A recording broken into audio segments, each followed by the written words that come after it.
Bom, bom dia, boa tarde, boa noite para quem quer que esteja assistindo esse podcast aqui no Portal das Disciplinas. Meu nome é José Ivo. Vinícius de Lima. Nós somos alunos do BTI, do Bacharelado de Tecnologia e Informação, e hoje viemos aqui com o professor Miller para falar um pouco sobre a matéria de matemática elementar. E eu queria começar esse podcast perguntando um pouco para o senhor como é quem é Miller? Quem é Miller Lopes? Conte um pouco sobre sua formação. Bom, eu sou formado em Licenciatura em Matemática pela Unesp de Guaratinguetá. Então, o curso de licenciatura é mais formado para você ser um curso para se formar professor de ensino fundamental e médio. Só que durante o curso eu decidi que eu queria ir para pesquisa.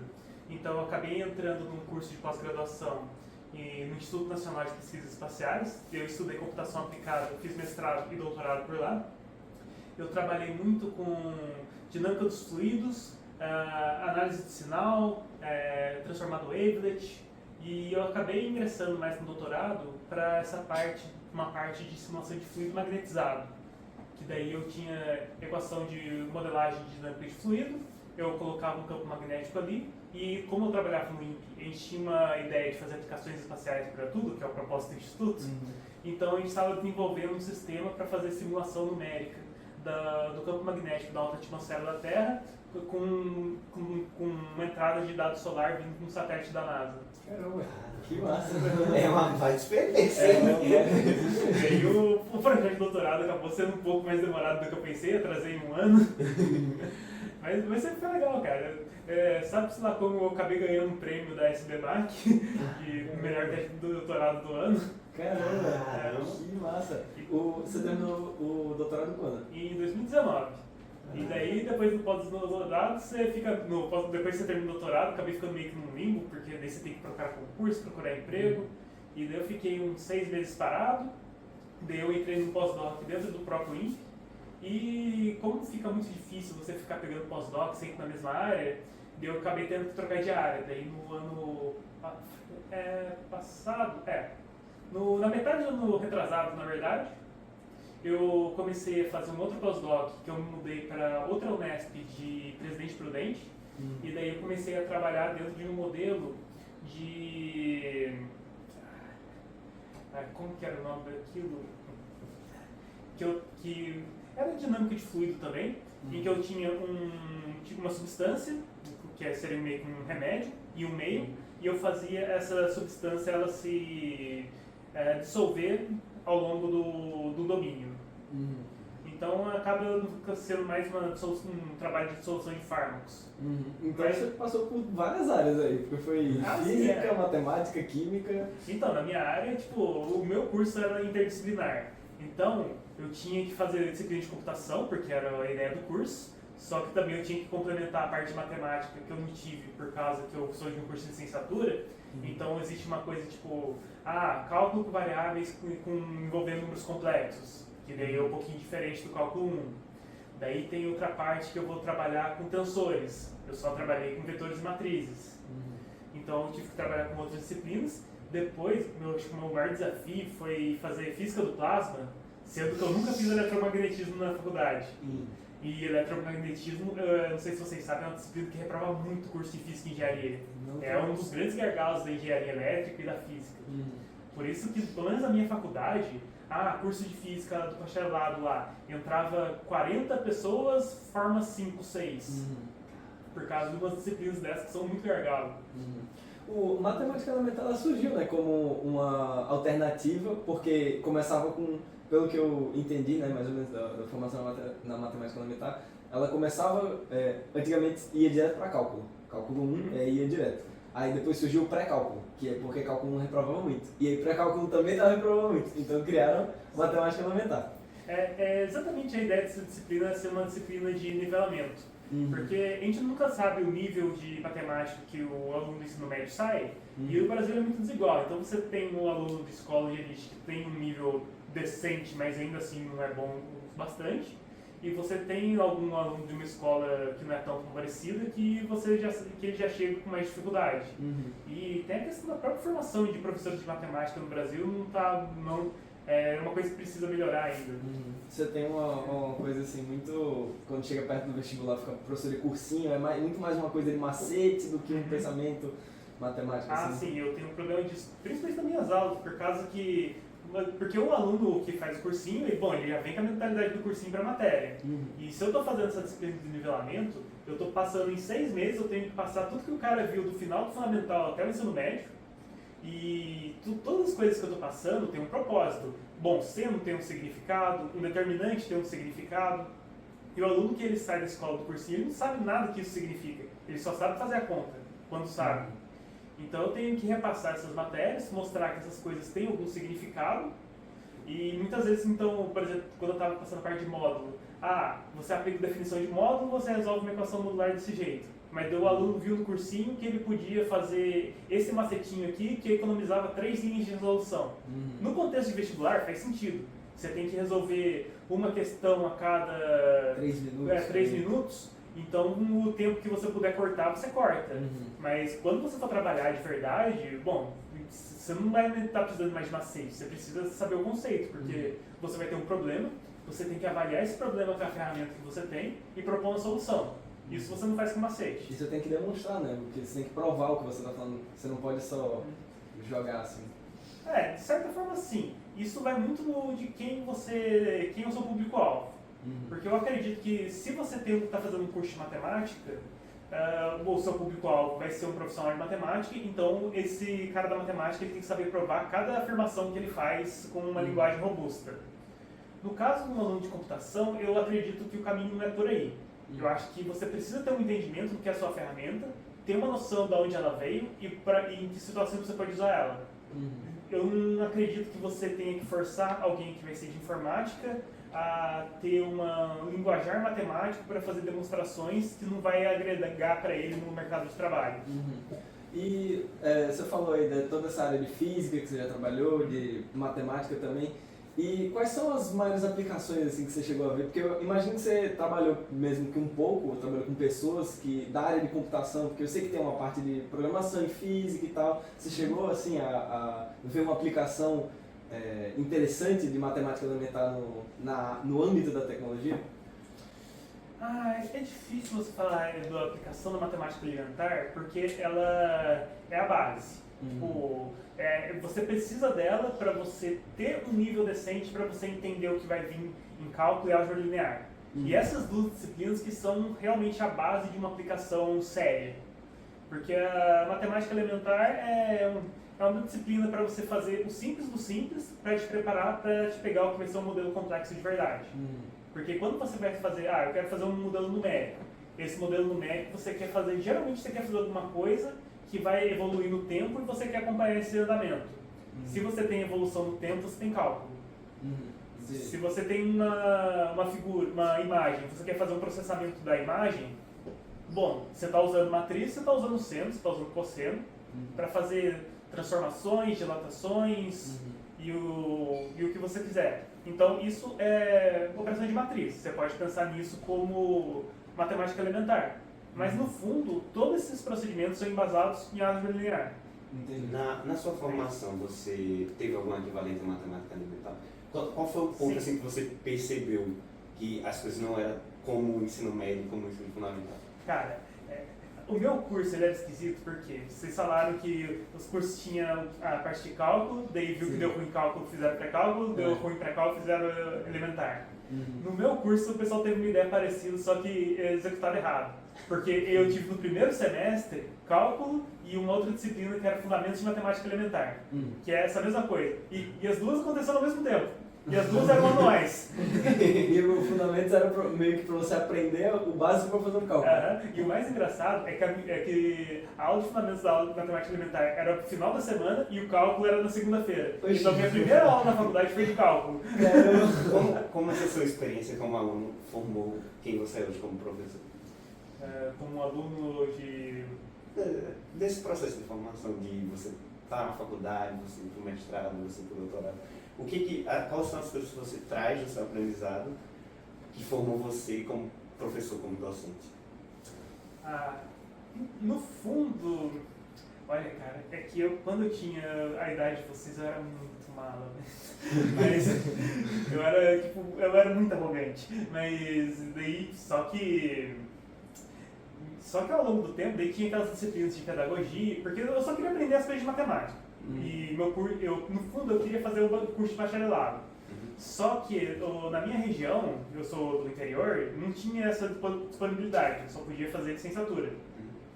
Então, vou fazer licenciatura então. Nos primeiros anos eu fazia essa disciplina de matemática que eu estava querendo. Daí, a partir das metade do segundo ano, terceiro ano, começa a entrar a disciplina de pedagogia. E eu fazia porque eu tinha que fazer, eu não gostava muito delas. E eu achava que era muito bobagem, mas eu era muito arrogante quando eu era muito novo.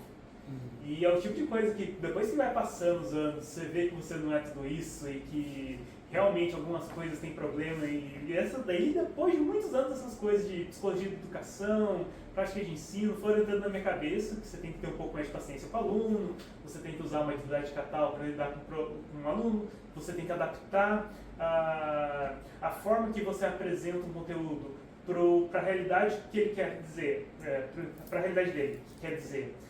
Se você está trabalhando com público-alvo de computação, então dá uma mastigada no seu conteúdo e deixa ele mais próximo de alguma coisa que o aluno de computação consiga digerir.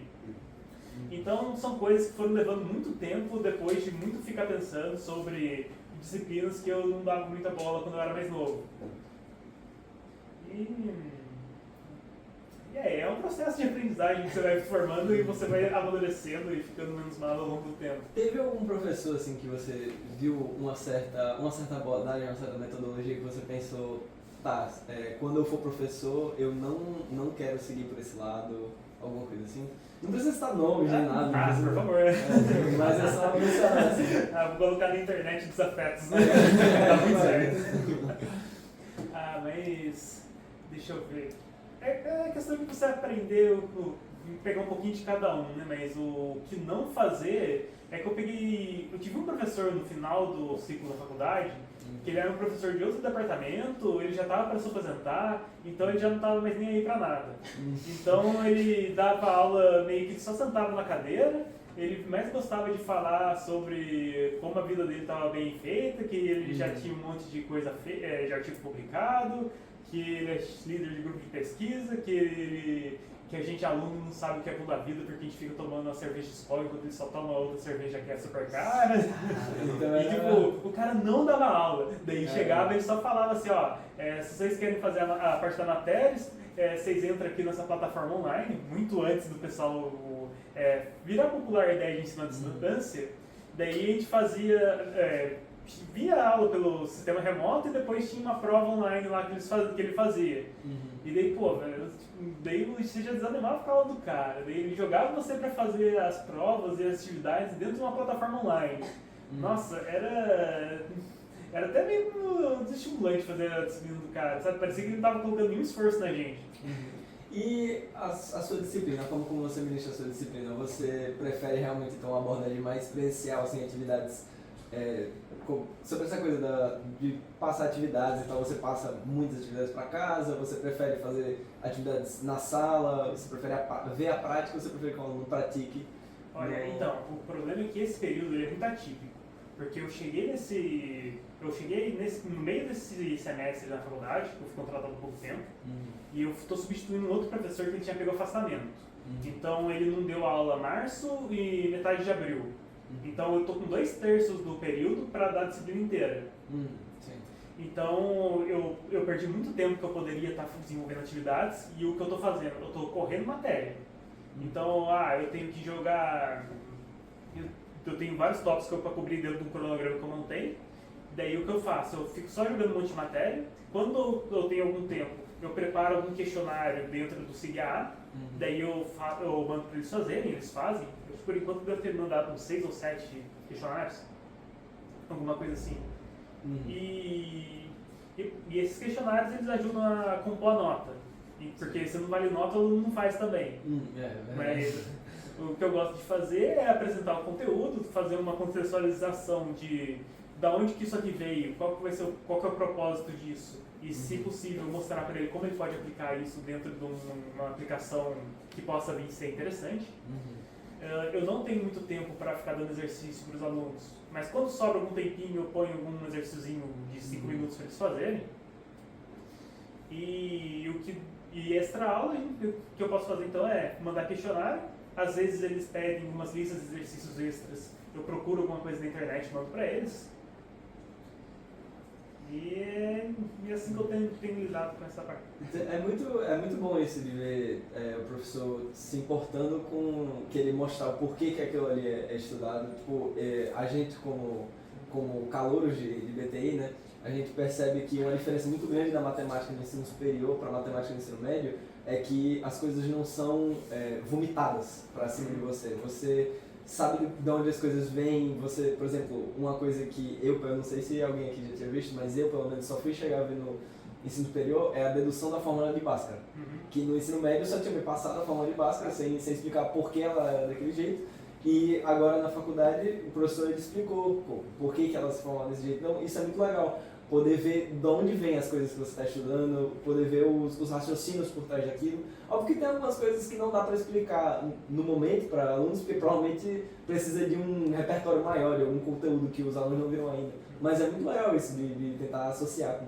No ensino médio tem muito disso de você aprender um tópico para você resolver questões relacionadas a esse tópico. Você não aprende tópicos que vão se acumulando para você resolver questões de um tópico mais amplo, do que seria de fato a matemática. Tipo, exemplo aqui, a gente está no polinômios, eu venho polinômios, no capítulo 5. Coisas que a gente viu no primeiro capítulo são muito usadas até o capítulo 5. Só que na escola, você aprende juros simples e juros compostos. Aí só juros simples e juros compostos. Você não brinca com as funções, você não entende direito do domínio contra domínio. A não ser se você for um completo CDF, tipo, for atrás de coisas além, entendeu? Mas no geral é assim. É porque o ensino médio ele tem esse perfil de formar um generalista. Então, o aluno do ensino médio, quantas disciplinas eles têm? 9 mais educação física e artes. Então, pelo menos na minha época era alguma coisa mais ou menos assim.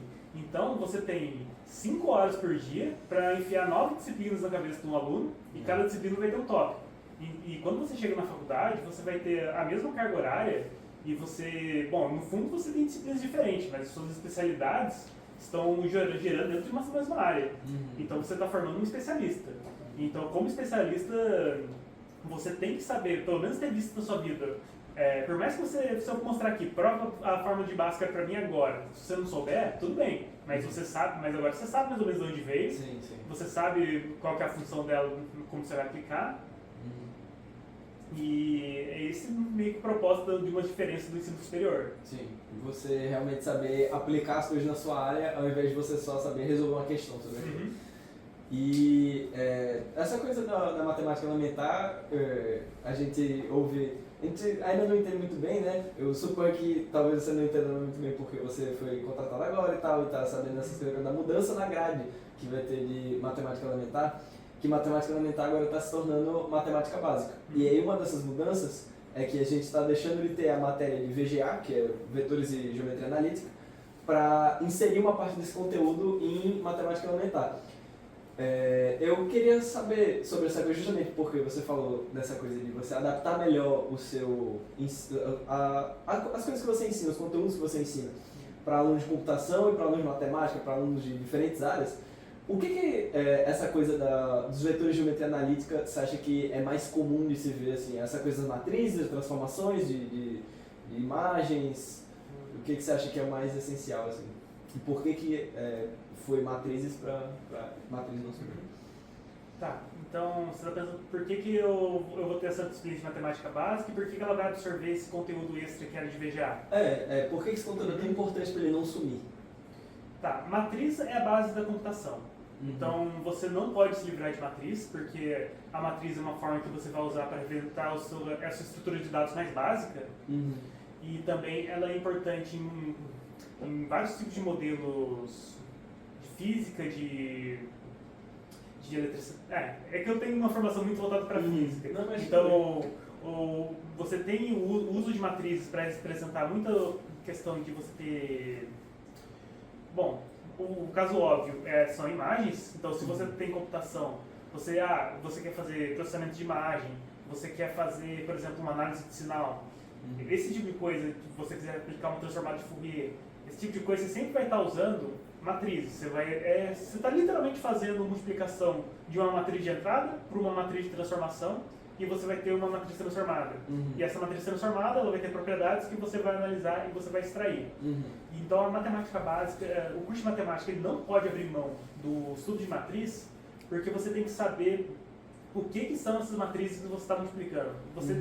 Por mais que você nunca vai fazer uma operação de matriz na mão, é bom que você saiba como elas são feitas e o que elas significam. Porque numa aplicação real de sistemas lineares, você não vai resolver aquele 3x3 básico que você faz na prova. Você vai fazer pelo menos uns 500 por 500. E aí fazer na mão isso aí, 5 por 5 já não dá pra fazer na mão, imagina que é 600. Não, nossa, uma preguiça fazer 5 por 5. E é um pouco que fez uma 4x4 determinante na mão. A gente tem um amigo que ele tinha não esquecido como fazia por cofator e tal, e ele fez os 24 multiplicações da 4x4, pegou uma folha inteira de caderno. Chega numa precisa só de pensar, assim. Nossa. Pior que eu acho que no ensino médio tive uma professora que fazia a gente fazer esses 4x4 na mão. Na moral? Cara, eu não sou, tipo, cofator.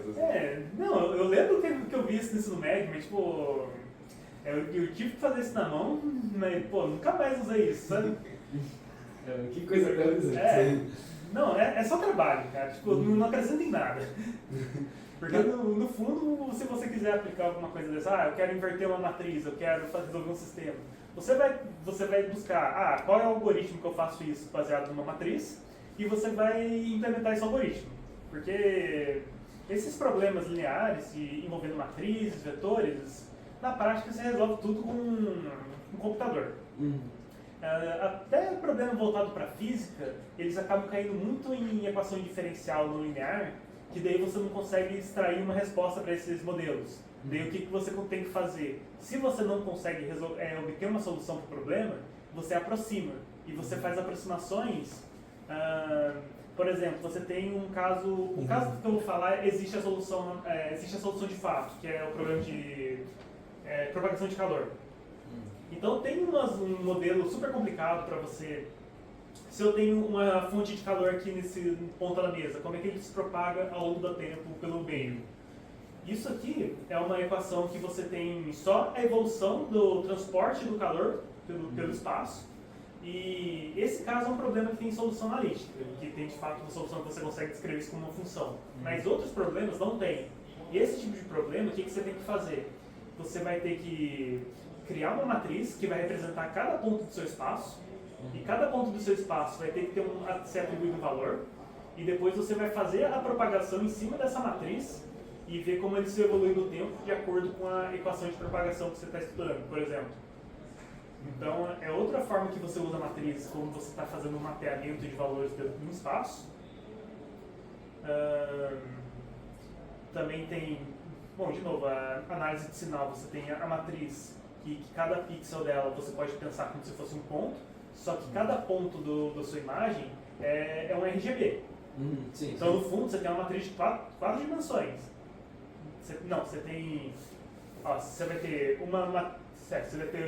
uma dimensão para altura, outra para comprimento, e outra para R, outra para G, outra para V. Então vão ser 5 dimensões. Calma aí, deixa eu pensar. Você tem uma matriz, você tem uma matriz normal, que com eixo IJ, daí você tem que guardar, para cada ponto você tem que guardar R, G e B.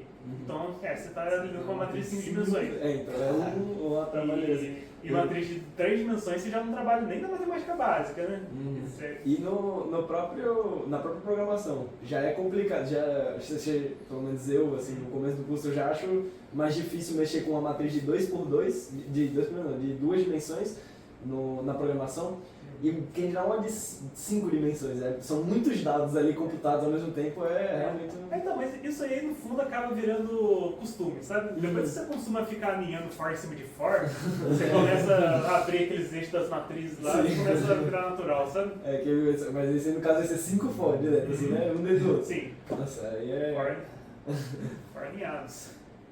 Na sua aula, como é que você gosta de chegar e abordar? Você gosta de trazer uma contradição? Você gosta de trazer um exemplo? Você gosta de trazer um conteúdo extra?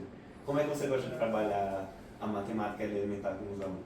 Tá, então eu tenho um script de coisas que eu tenho que passar e o que eu gosto de falar, esse aqui é o tópico da aula de hoje, eu vou passar uma outra definição.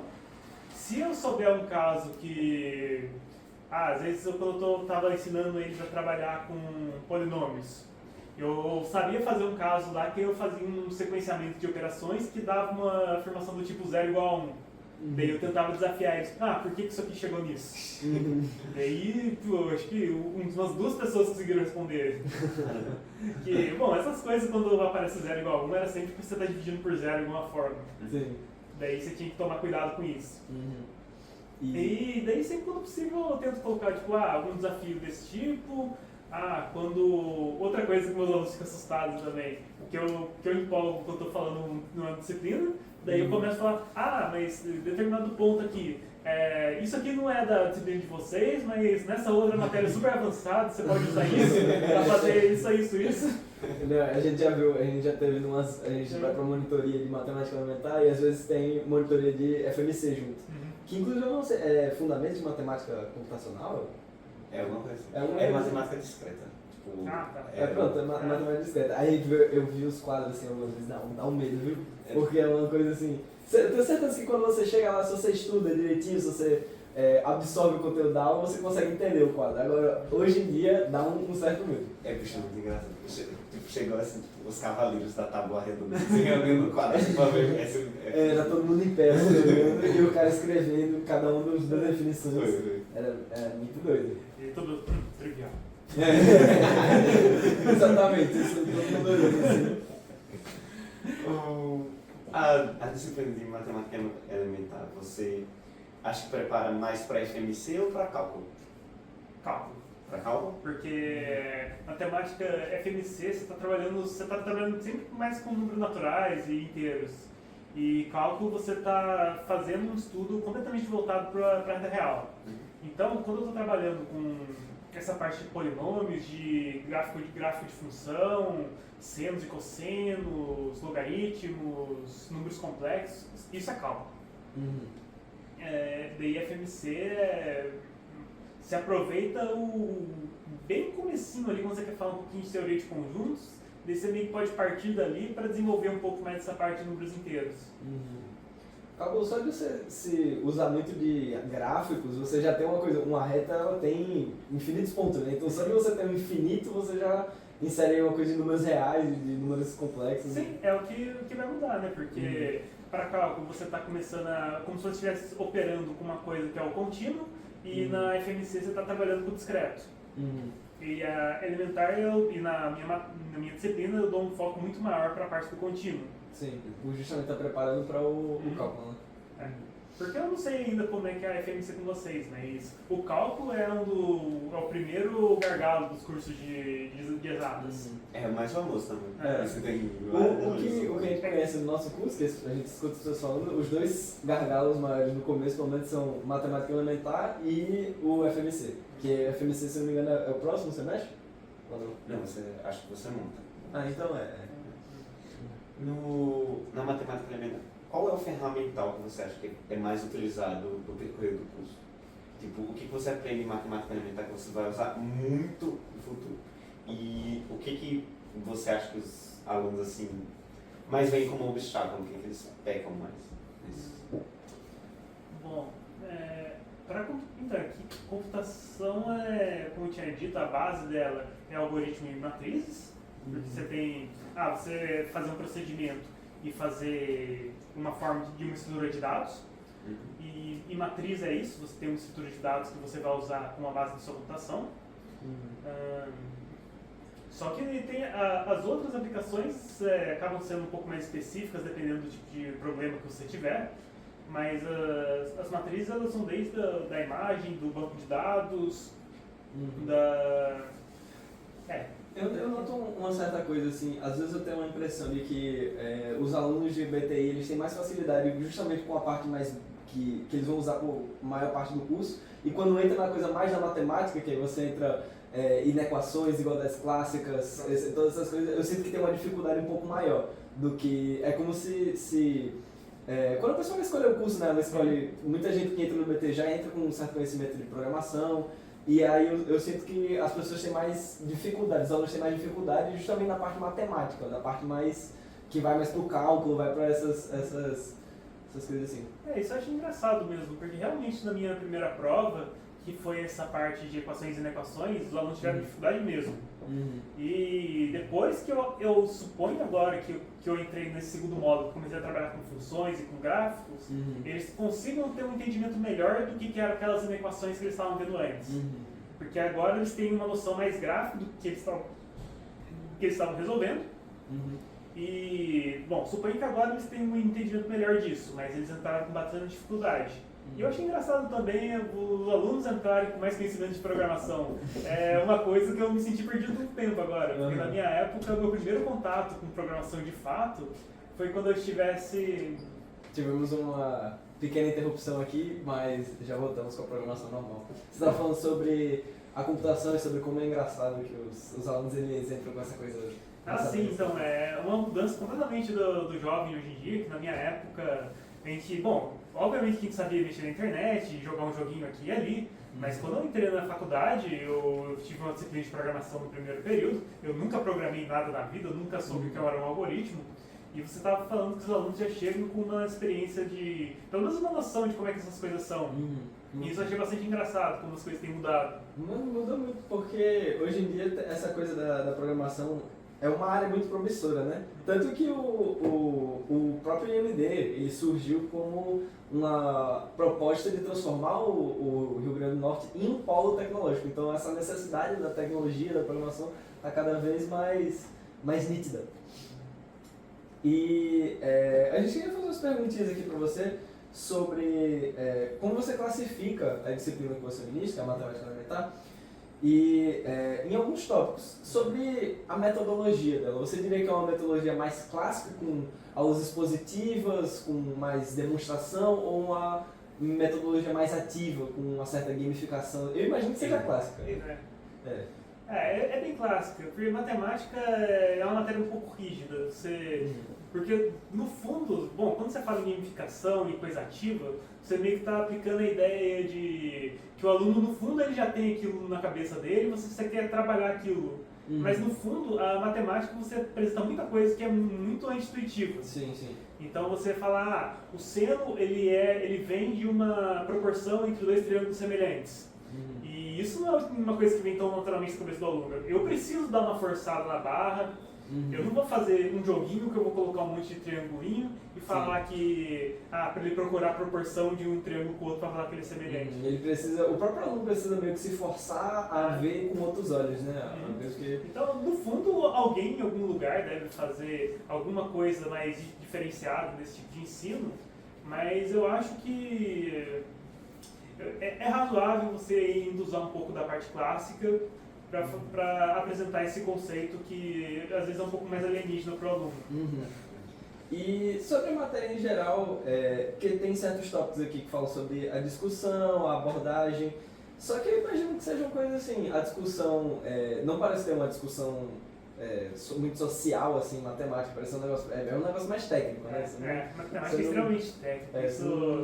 Isso é um problema para a matemática mesmo, porque muito se fala da educação inclusiva, que você quer trazer a realidade do aluno dentro da sala de aula e você usar uma problematização em cima. Só que a matemática ela é completamente abstrata. Você não traz o social para uma abstração. Sim. Daí, se você tenta fazer, acaba sendo uma coisa do tipo, João tem R$50, a melancia custa R$1,50, quantas melancias ele compra? É um negócio meio... Ninguém vai comprar 50 melancias. Quantas melancias João consegue comer? Então, 2 João. E a avaliação, você faz mais avaliação por prova do que pelas atividades, né? Você não tem trabalho. Não, assim. então, eu tento fazer uma mistura. Eu dou a prova valendo 0,10 e eu dou um conjunto de listas em cada unidade e que se o aluno faz, que na verdade é uns questionários no CIGA, que daí ele resolve a questão, põe a resposta lá e eu pego a planilha pronta. Sim. E essas atividades vão valer mais 1 ponto nessa prova, então fica valendo 11. E como eu estou com problema de cronograma, nessa segunda unidade eu acabei inventando um novo trabalho, que é para compensar uma aula, e daí eu fiz todo um trabalho voltado para a análise de gráfico de funções e de funções paramétricas, que daí eles vão lá, eles plotam um gráfico, daí eu tenho algumas questões sobre o comportamento do gráfico e eu quero que eles justifiquem por que o gráfico está tendo esse comportamento. E é em forma de apresentação ou é um documento? Não, documento. Documento? Daí eles vão me enviar o documento, daí eu vou avaliar e vai valer mais meio ponto. Então, no fundo, essa próxima prova valeria 11,5. Entendi. E aí esse ponto seria, no caso, o 11, o 1 ponto seria um ponto extra? É, um ponto extra. Um ponto extra. Porque a prova vale até 10. E, por exemplo, se ele tirou 9 e fez as atividades, a nota dele vai para 10. Sim, sim. Mas se ele tirou 9,5 e ganhou mais 1, a nota dele continua 10, sabe? Sim. E as atividades, então, essa atividade ela era em grupo ou é em individual? As listas, elas são individuais, só que nada impede o aluno de juntar 3 amigos Sim, e fazer a famosinha, a prova em dupla. prova em dupla sem supervisão. E o trabalho que eu passei desse período, dessa unidade, ele já é em grupo, porque é uma coisa que vai dar mais trabalho.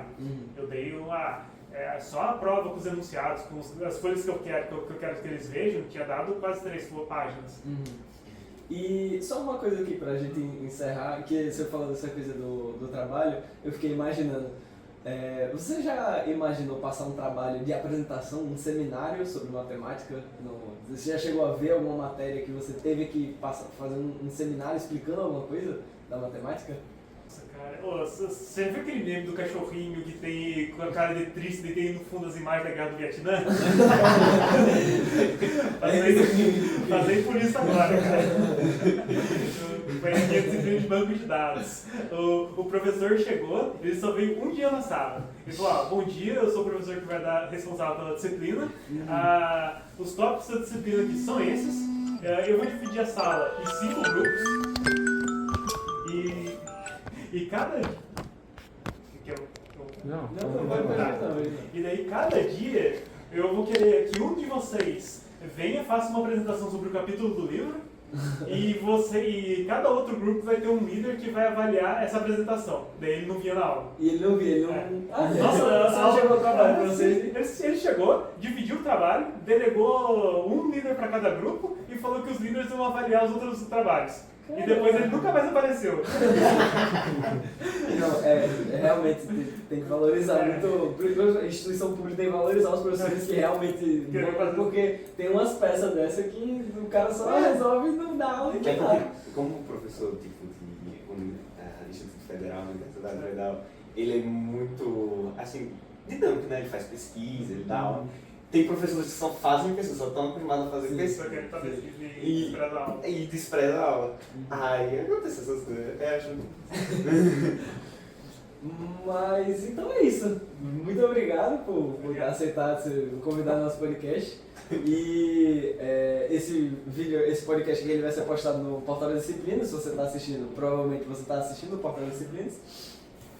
E ótima conversa, muito interessante. Toda essa formação, essa coisa foi um ótimo papo. Deu uns 30 minutos. 42 produção. É isso, muito obrigado, professor. Ou daria um papo de churrasco. Na verdade, acho que esse podcast deveria ser um churrasco. Deveria ser um churrasco. Montar assim, eu queria agora era só botar uma churrasqueira aqui do lado e a gente ficava fritando os espetinhos comendo aqui. Bem mais espetinho de café frio. Mas então é isso. Muito obrigado.